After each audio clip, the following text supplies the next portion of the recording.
caused a lot of dry deadwood, 140 million dead trees in the north, in the Sierra Nevadas and other forests that just had to be cleared. There was a bark beetle infestation, which also contributed.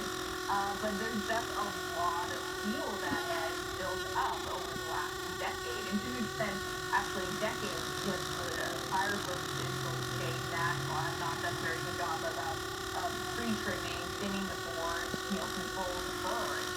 This isn't a new problem. This is actually what the state is actually experiencing is the result of decades of forest mismanagement. Kim, on that point, you've written about the fires in the West before. This is a multi-decade problem going back to a change in philosophy on forest management that started about 40 years ago when they decided to stop controlled burns and just let the forest kind of naturally take its place. You agree that that's a big problem? Yes, and stop logging as well.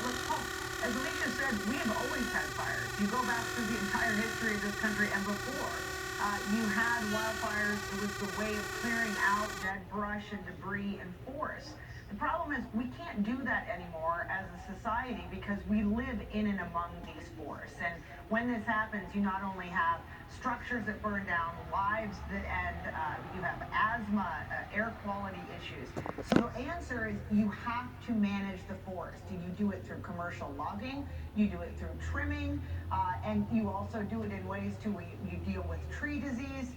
But none of this is happening because everything is supposed to be natural. I would add one other culprit here, Endangered Species Act protections, which have also put a lot of restrictions on the way you can manage forests.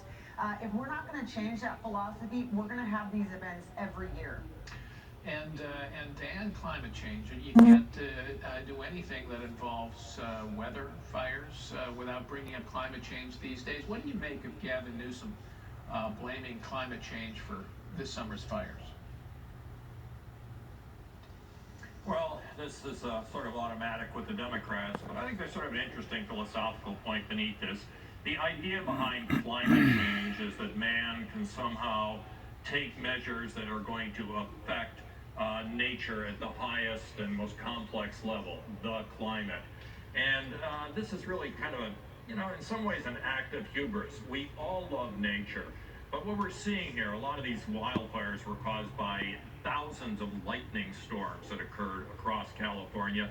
Sometimes nature is a rough customer. That's all there is to it. And man is not going to be able to overcome that. But let me just give a real quick shout out, Paul, to the firefighters and National Guardsmen who are out there in California and Oregon fighting these fires night after night, day after day. These people really deserve our admiration. Yeah, here, Dan. Alicia, do we also, does California and Oregon have to think about limits on where human beings can live? I mean, we're living close to fire zones now. It's nice to be there when and out of the urban rat race when the conditions are nice, but it also puts you in greater danger of fire damage. Well, half of California is a high-risk fire area, or would be because of just the natural climate. So I don't think I would not support more zoning to restrict housing in these areas. I would support insurance regulations that properly account for these risks, which the state commissioner has blocked. And more better fireproofing of housing.